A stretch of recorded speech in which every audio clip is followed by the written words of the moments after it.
Namo tassa bhagavato arahato samma sambuddhassa. Namo tassa bhagavato arahato samma sambuddhassa. Namo tassa bhagavato arahato samma sambuddhassa. Aparutade sangamata taora ye sodavanta bamunjantu satang.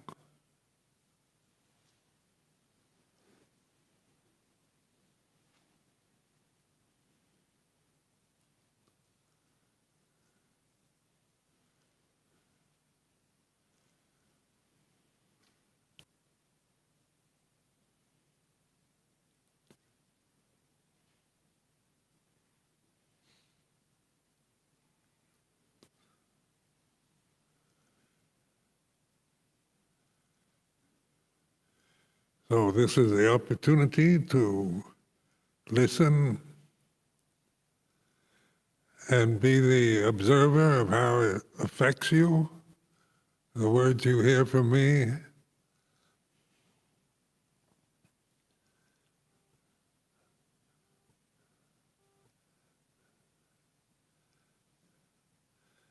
And in a retreat like this, the winter's retreat, the month of January is past, a new month begins,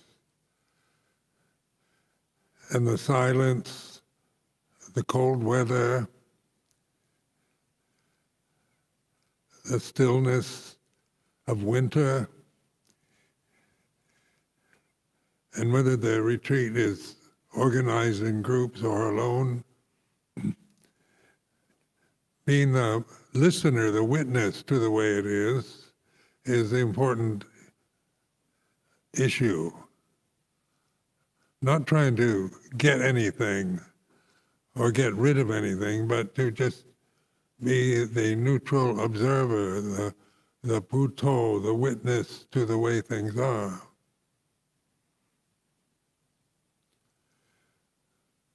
So this is bhavana, the Pali word for meditation, for developing the Eightfold Path.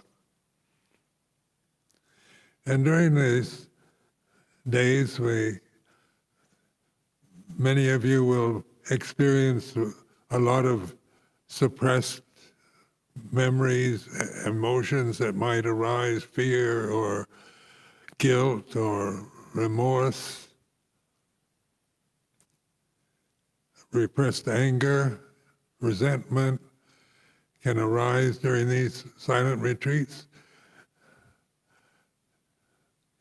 And then you can be rather frightened by it, because sometimes we see a retreat like this as getting tranquil, getting samadhi, and living in a blissful state where all the fears and anger, resentments, the world and all its complexities are suppressed, and we're just in a one-pointed state of happiness that we'd like to hold on to. So many times we've been on retreats where we get very strong sense of samadhi, of luminosity, of peace.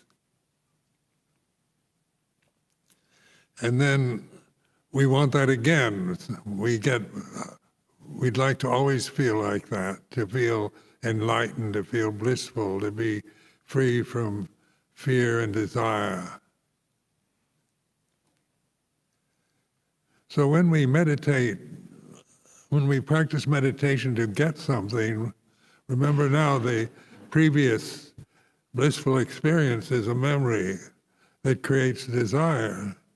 So when you remember past experiences of being peaceful, bliss through the silence of a retreat, you're remembering something that happened in the past.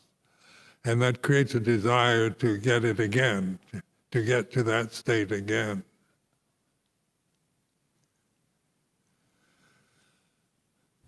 So this is where the witness is the important position to take, not the one who's trying to get something that you don't have in the present, that you remembered having on previous retreats, but being a witness to that very desire to get something you're not feeling, you're not having, you don't have at this present moment. So much of our lives, like the cultural conditioning, social conditioning that we've all experienced, very much sets a habit pattern of repression. Because so much conditioning, so cultural conditioning is about what's right and wrong, what's polite, what's impolite, what is true, what is false. And so you acquire these values from your parents, from your social group, and then we carry them through life, and then we make value judgments about ourselves and the world around us because of the cultural conditioning that you acquired when you were quite innocent, before you had any time to reflect on it. You just absorb like a sponge, just absorb everything that is thrown at you, given to you, or what you are told is right and wrong. So during these retreats, we have maybe a lot of fear arises over nothing particular in the monastery or the immediate environment, or maybe a lot of anger, resentment may manifest when you're in silent meditation. And then you try to get rid of it. As one reaction is to suppress it, get rid of it, or feel you can't meditate, that you're not a good monk or nun because you're feeling like this, or the mind can proliferate, fight, resent. And all this that goes on can be witnessed to. It is, it's not that all of us have a lot in life to resent, because life as we experience from the ideal position, life isn't like that. It's not about justice and fairness and everything's right, and your parents and your social group and your religious education, whatever it might be, was right or wrong. But it does, when we don't recognize it for conditioning, because this word condition is neutral. It's not about right conditioning or wrong conditioning, but conditioning itself through reward and punishment. So when you're good, you get rewarded for that, and when you're bad, you're punished. That's the conditioning process. That's social, cultural conditioning that we experience.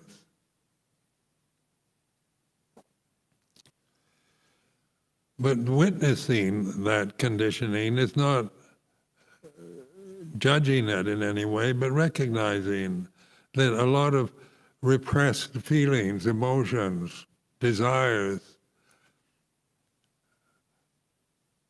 repression is another form of clinging, resistance, repression. The desire, vipavadana, desire to get rid of or resist something, is like this.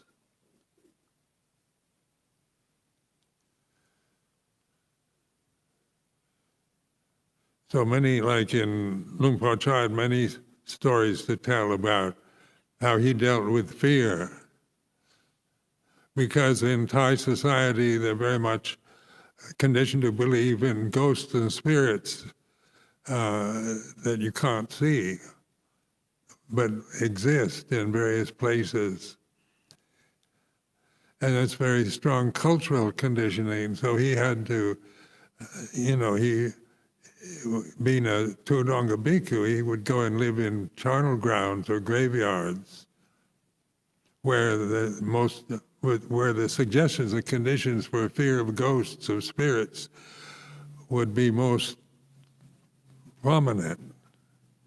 Because a graveyard always gives the impression even to someone who was not conditioned like that, is someplace, you don't generally want to go into, because it reminds you of death. And death is another fear we all have, fear of dying. So in the world, the worldly life, the sensory realm that we're experiencing, there's a lot to fear. It's not like an unreasonable emotion. It's kind of primal to the animal world. The animal world is a world of survival and fear. Fear is a kind of protective mechanism to be aware where danger lies and try to avoid it. But because of memory, we can remember things even in the safest places, and be frightened in our condo in London with locks on the door, guards at the gate, or resentment, because we've all experienced maybe unfairness in our lives from teachers, from parents who didn't understand what we meant, what we were doing, or friends, or just society in general can make value judgments about us. Fear of what other people think. There's another very strong social conditioning experience. What will the neighbors think?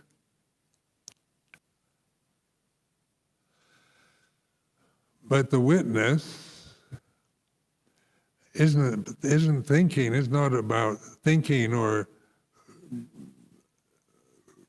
deliberately trying to do something, but to work with the way things are. So even though you don't have to go to a graveyard to deal with fear of ghosts or spirits or fear of something out there in the atmosphere that is some kind of menacing presence, just the way we can make ourselves frightened with what we're thinking, remembering things of the past.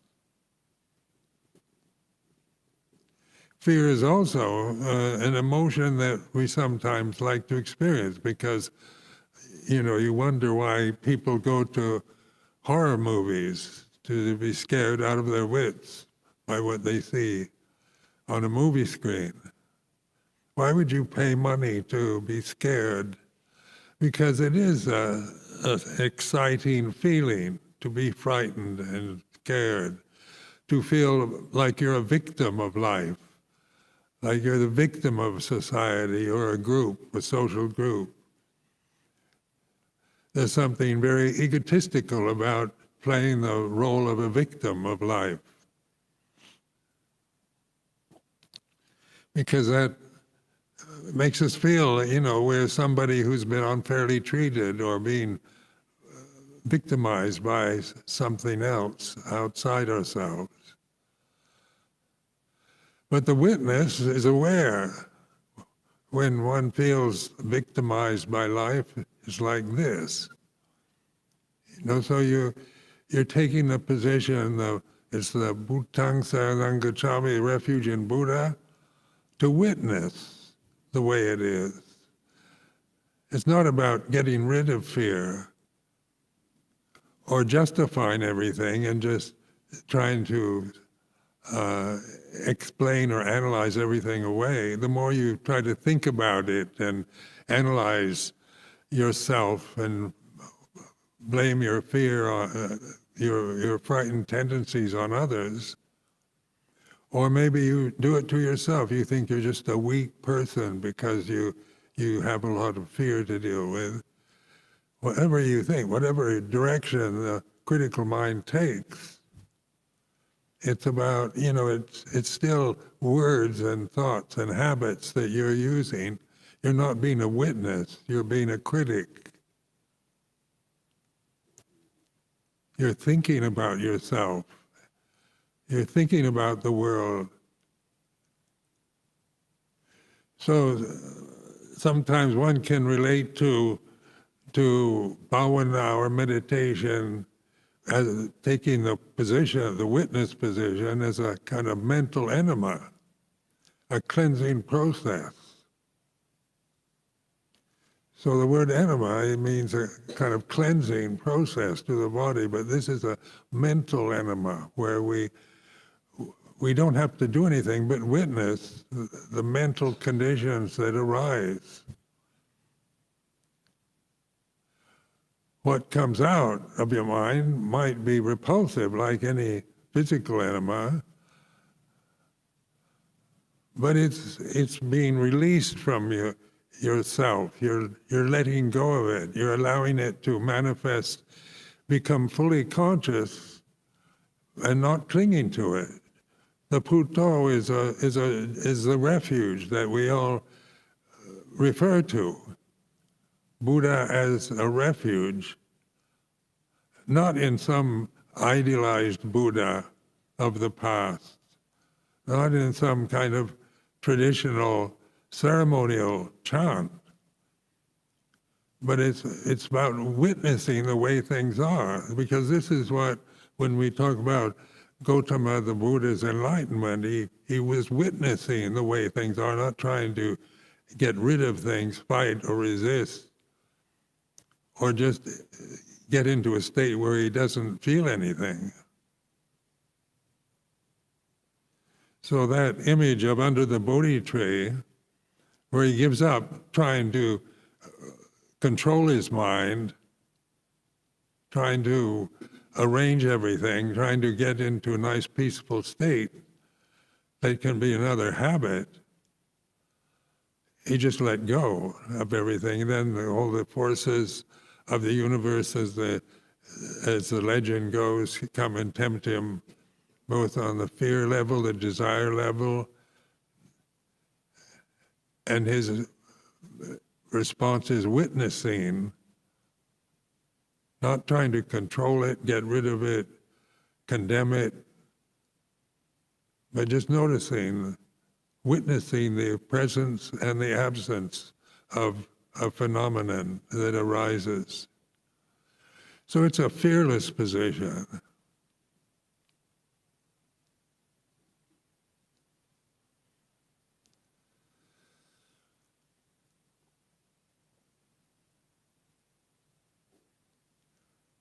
In my own experience, that's what I've learned how I've learned to really develop or cultivate bhavana or samadhi, right view, is not to fight or resist, but to observe. So in Luang Por Chah's definition of Puto, which is the Buddha's name, means it's one who's a witness, knowing it's like this.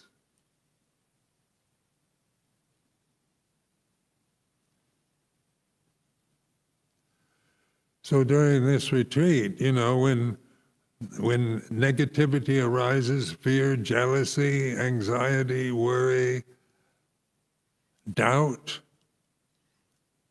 see it as a blessing. It's asking to be let go of. It arises in consciousness where the conditions in a retreat here are not frightening. It's a very safe place, Amaravati Monastery, in terms of external conditions.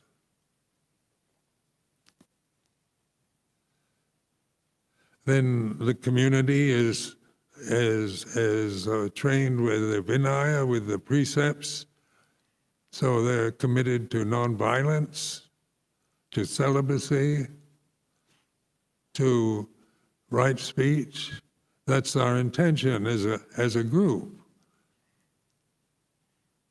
So in terms of safety, it's as safe as you can get, where you have the community you're actually living with, associated with, that makes such a strong commitment to moral precepts. So even if fear or jealousy, anxiety, worry, doubt arise, don't see it as some kind of, don't take it personally, in other words. Don't see it as some kind of thing you've got to get rid of. If you want to get enlightened, you've got to get rid of doubt. Because that very position of I've got to get rid of doubt, get rid of fear, is the ego again. I'm somebody who has something I shouldn't have. If I'm wise and enlightened, I wouldn't have any doubts or fears, is the ideal we might create around Buddhist monks or nuns or the Buddha himself.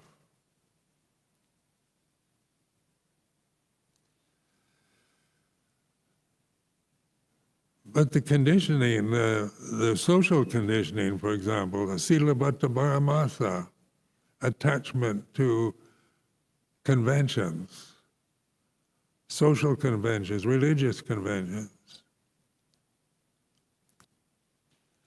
So the Vinaya is a convention, a moral convention that we attach to, not to create a sense of personality with it, because we can become very arrogant when we look down on others who don't seem to have the high standards of moral conduct that we see in ourselves, that we are clinging to. It's not about creating a sense of superiority, moral superiority, or condemning others, but they're guidelines for action and speech and community life and daily life.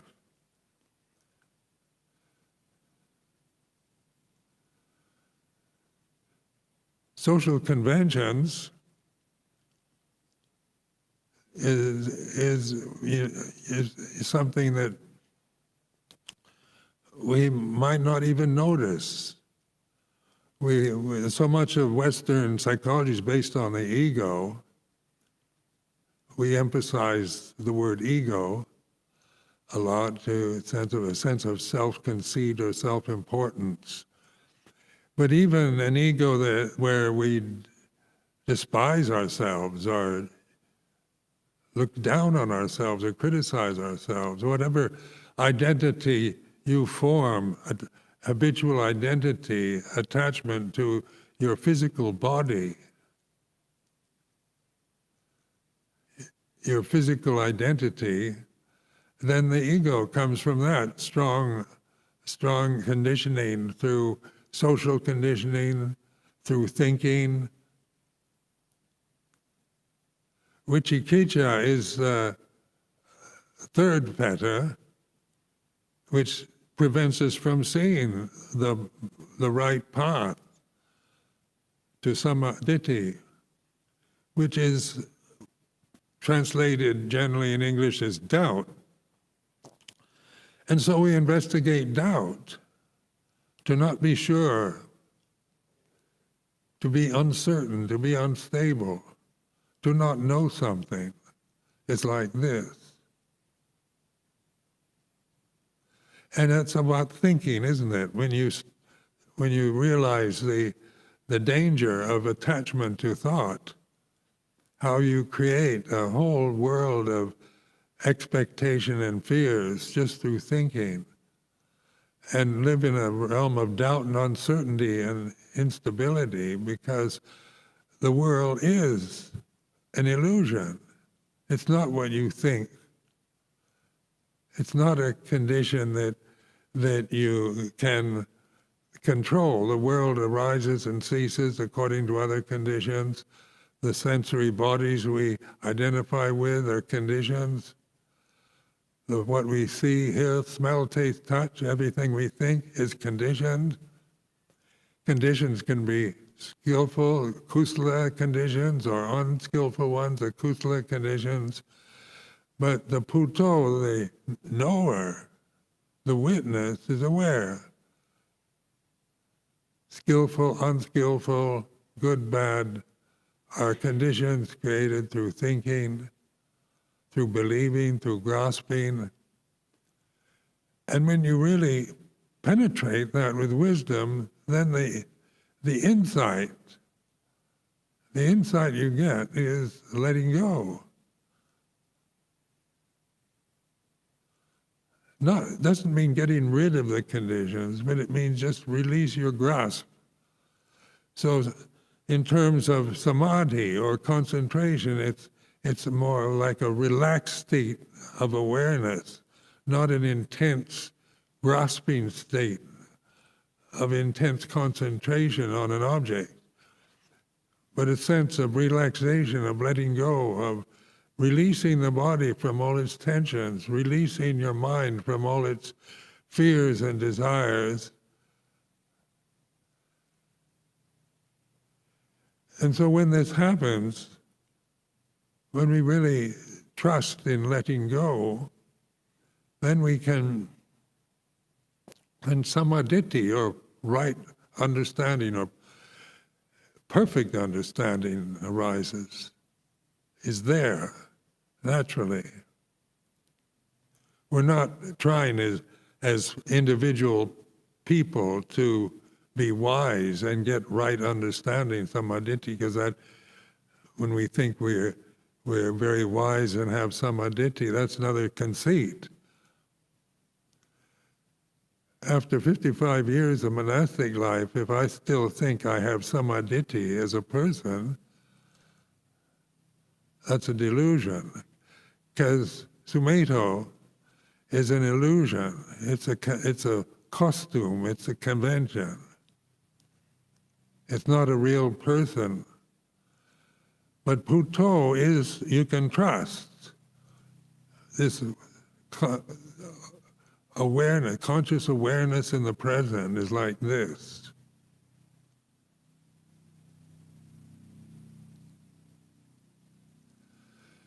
So striving to get right understanding is good. There's nothing bad about it. Wanting to become enlightened, wanting to become free from suffering, wanting to attain Buddhahood, wanting to become a bodhisattva, wanting to become anything like just a good person or a good monk or nun, that's good karma.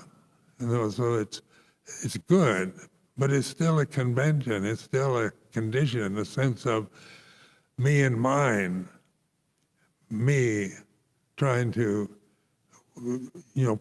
become a very good monk or a good person,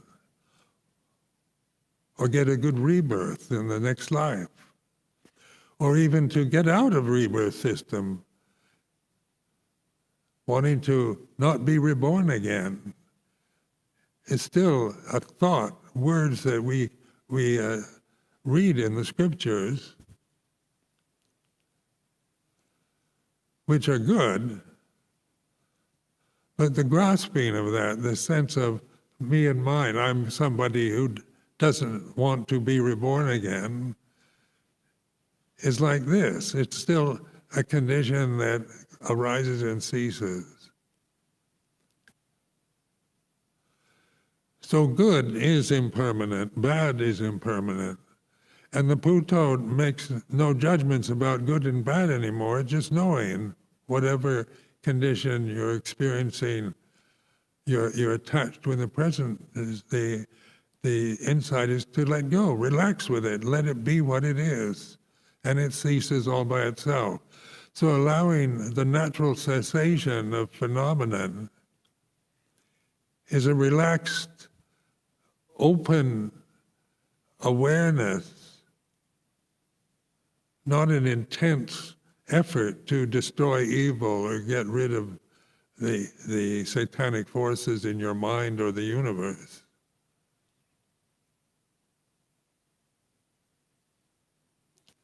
To want to get rid of ignorance is a noble desire, but it's still a creation of words. I want to be free from all ignorance is a wholesome thought.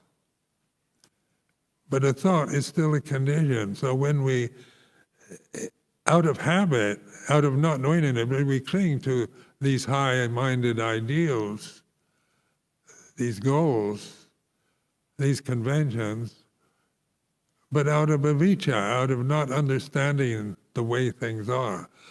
So the Four Noble Truths, the first sermon of the Buddha, is a really skillful tool to use to investigate that. We're not here to just become good people, good monks, good nuns, good samanas, good lay people, even though that might be a wholesome karma experience. You as what you think yourself to be as a person is making good karma. But that very sense of being a person, a separate form in the universe, is a basic delusion of the ego, sakkaya ditthi.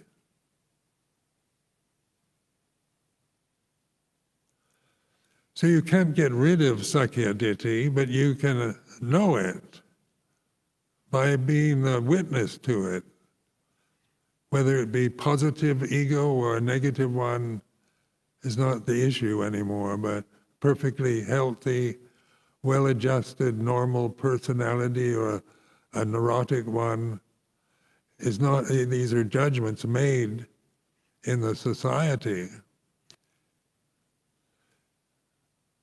But if, I've heard many people say, I can't meditate, I don't have good karma, I've got to deal with all my repressed anger and fears, and I need a psychotherapy, I need to get rid of all these obsessive ideas that come to my mind. I want to become a healthy personality. These are all good desires. But it's still from the sense of total belief that you are what you think, what you're feeling, what your emotions are. And as long as that belief goes unquestioned, then you're always going to experience suffering, no matter what you do, no matter how good you are. Because we all have to witness the changing conditions of life, the COVID pandemic, the climate change, the rumors, the political problems of various countries, seeing our parents grow old, get sick and die. We get attached to dogs and cats, and then they die, and then we feel, no matter how good you've been, you still feel grief and sorrow at the passing of beloved pets. Is that good or bad, or right or wrong? It's not about good or bad, right or wrong anymore, but it is when you're attached. When this attachment is caused through ignorance, then we create suffering through our lives, throughout our lives. Because death is always the obvious end of a life. And if your sense of self-worth is attached to what you look like, your body, and your social conditioning, and your beliefs and thoughts and memories, then one dies in fear or with the hope to get a rebirth. There's still the desire to become. Fear of, some people fear because they haven't been perfect in life, that when they die, then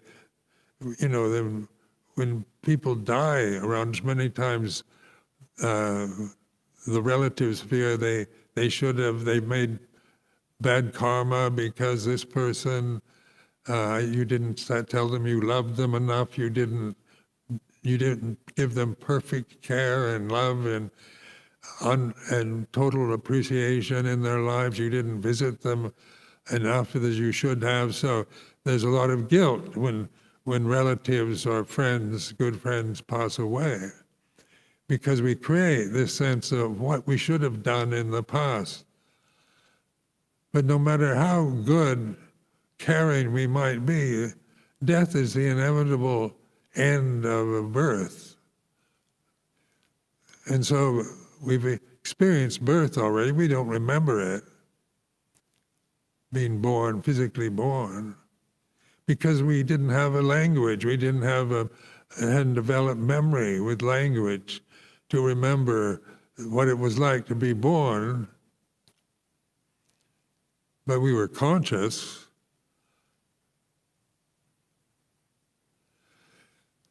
Then we acquire the cultural and even religious attitudes about death. That's social conditioning. And death itself is a rather frightening word for many people.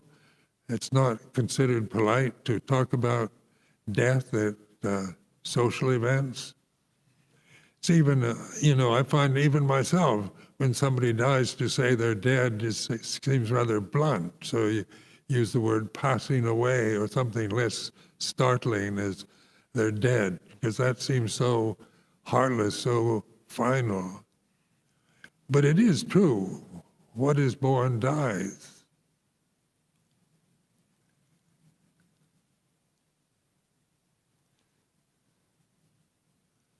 So a mental enema is a cleansing. It's cleansing the consciousness, allowing what you've repressed and feared to come into consciousness, rather than just trying to slam the door of consciousness every time fear, doubt, anxiety, worry arise. We get caught in it and spend our lives worrying about anything that we can worry about, because it's become a habit of our thinking habits. The future is always a possibility to worry about something.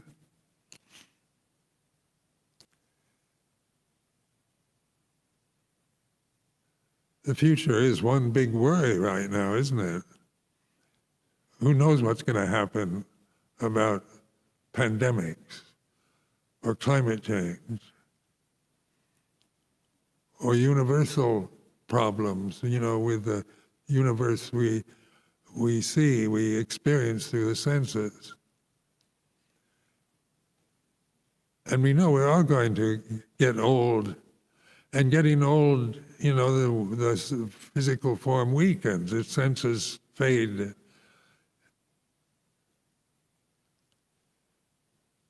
And it's like this.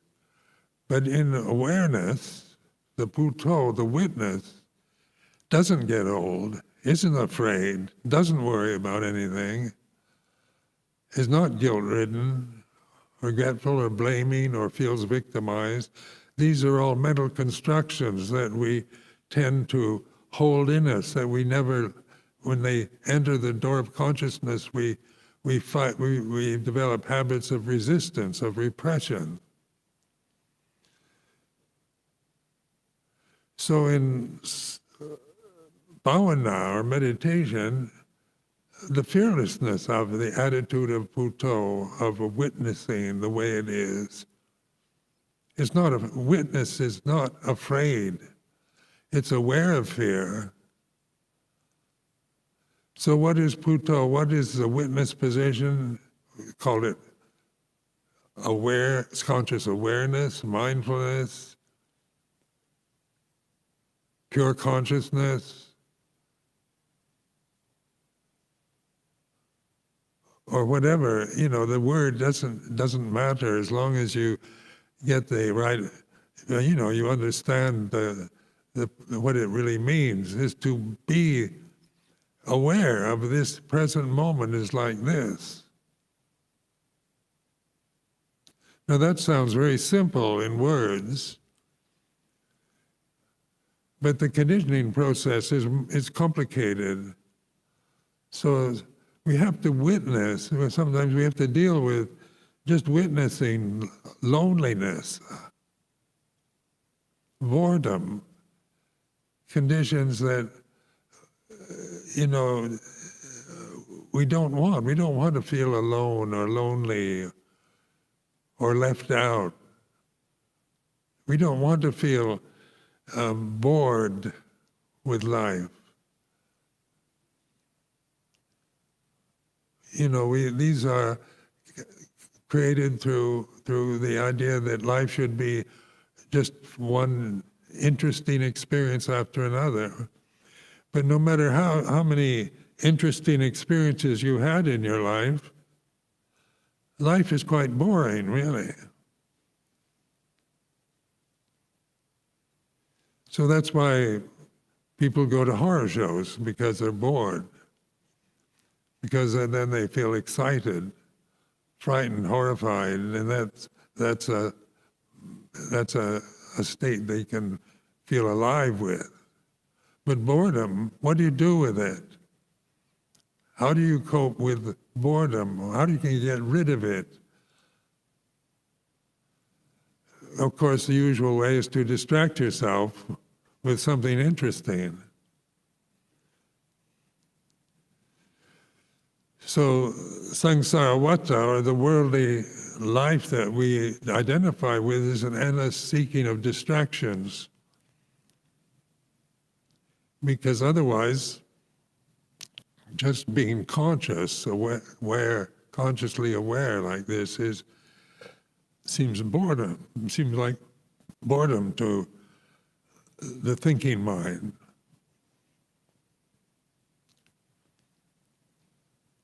Because the thinking mind, you can excite yourself with thoughts. It's interesting to analyze yourself. Astrology, take your astrological sign, becomes more interesting as a person because you're born under a certain sign and the stars and the sun and moon were all in alignment, and it creates a sense of self-interest. So astrology can be very interesting. Or self-analysis. Why do I fear? Why do I suffer? Who's to blame for it? And, that can be very interesting because we didn't all come from happy home lives where our parents were absolutely perfect or life had been perfectly fair.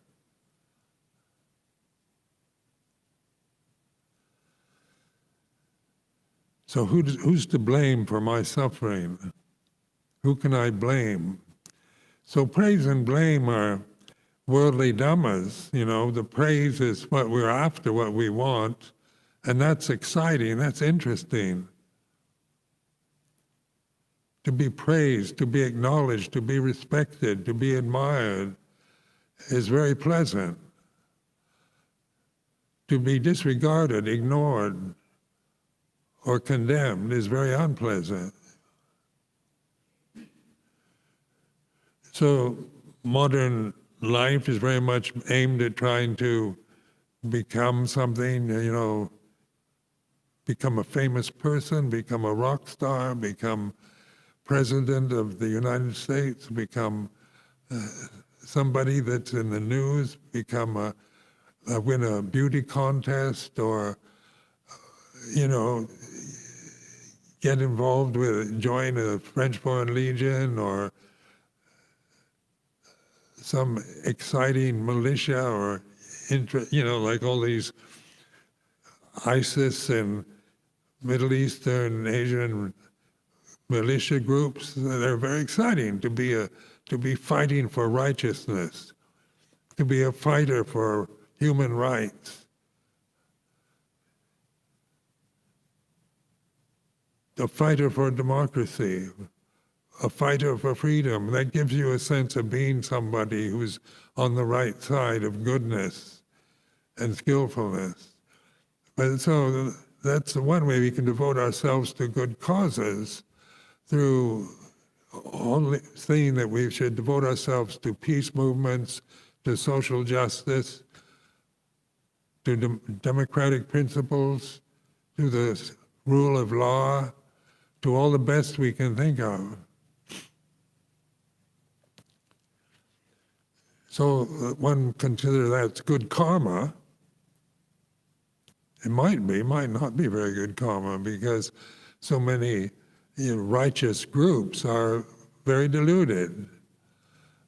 Feeling righteousness is what you you're aiming for, to make everything right according to what you think or what you've been told, can be a form of tyranny.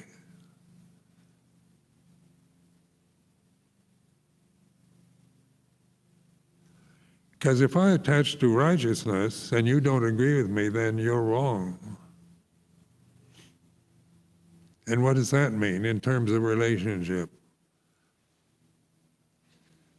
You know, if I am fixed, attached to being right, and you don't agree, then you're wrong. And then that's a kind of absolutizing of right and wrong. You become absolutely wrong, and I become absolutely right. Where is there, how can there be any communication between right and wrong? Except through destroying what's wrong, go on righteous warfare to kill off the evil forces or the wrong views of others. You know, so we get caught in endless wars and terrorist news of terrorism, killing, murdering, collateral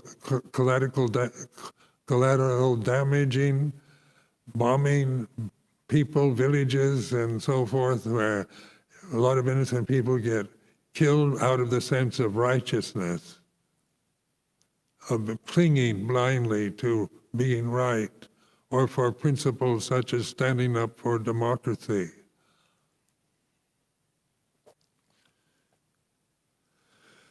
And that's exciting, that's not boring. But when you talk to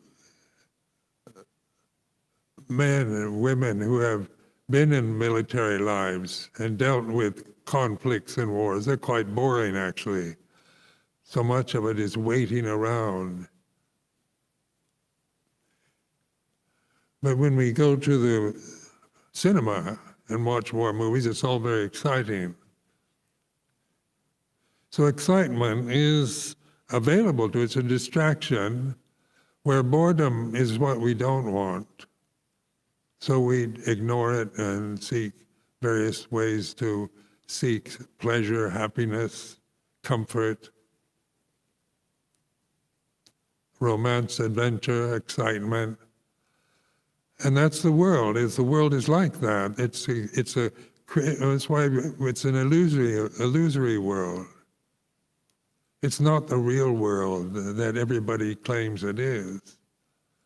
It's the world of different illusions that individuals hold and grasp out of ignorance. So this retreat, you know, I encourage you to investigate, not to take sides with any issues or that, but to investigate.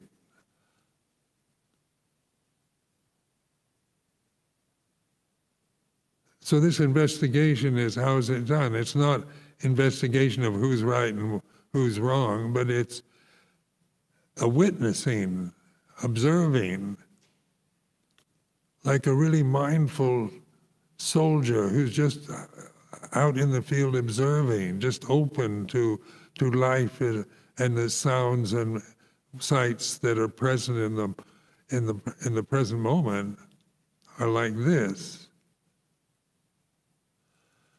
But the soldier is interested in, you know, trying to identify any dangerous enemies lurking in the forest or in the horizon, where we're not looking for enemies, but just observing the witness, Dhamma, ultimate reality, supreme reality, whatever words you want to use for it, is apparent here and now. So it's available every moment. Because that's where we are, that's where we experience life, is always here and now. It's like this. Just sitting here in the temple is like this. Breathing is like this. Sitting is like this. And what is it that's aware of sitting? Are you aware of sitting, or is sitting just the natural movement of the body, sitting, standing, walking, lying down? Do you force yourself to breathe? You know, you can take pranayama lessons and develop all kinds of exercises with breath. But we're not asking you to do that. We're encouraging you just to be the awareness of the inhalation is like this, the exhalation is like that. It sounds very boring. But getting through boredom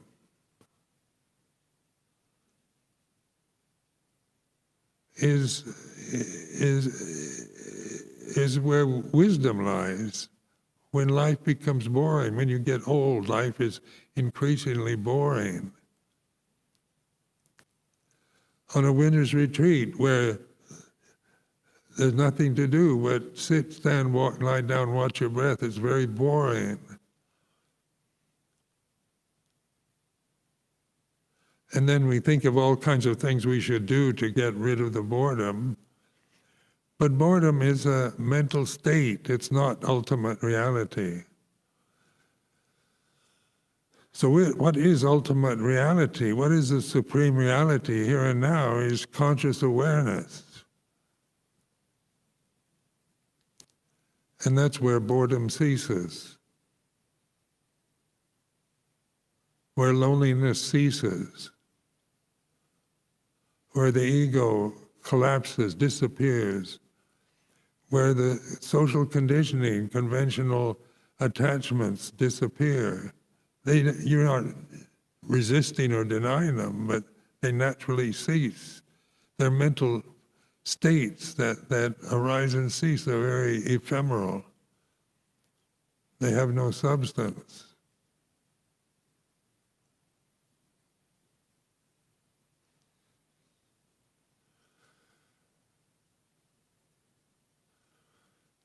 So it's up to you as individuals. So what I've said this afternoon is an encouragement, because that's one thing I can do is encourage you.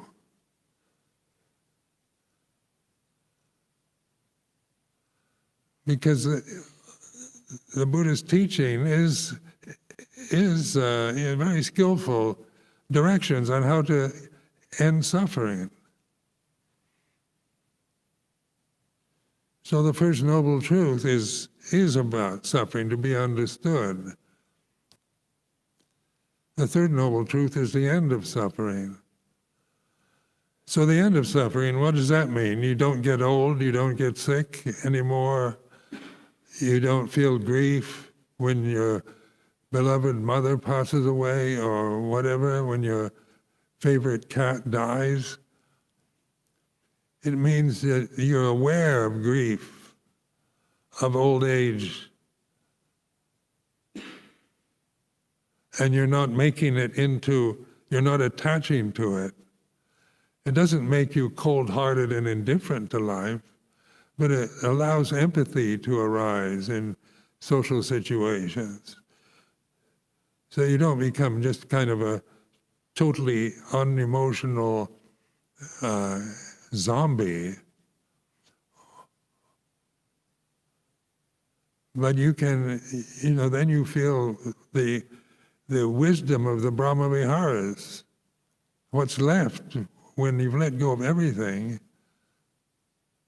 is metta, karuna, mudita, upekkha, is how we relate to the world, the deluded world, the illusory world that we are experiencing through the forms that we no longer identify with.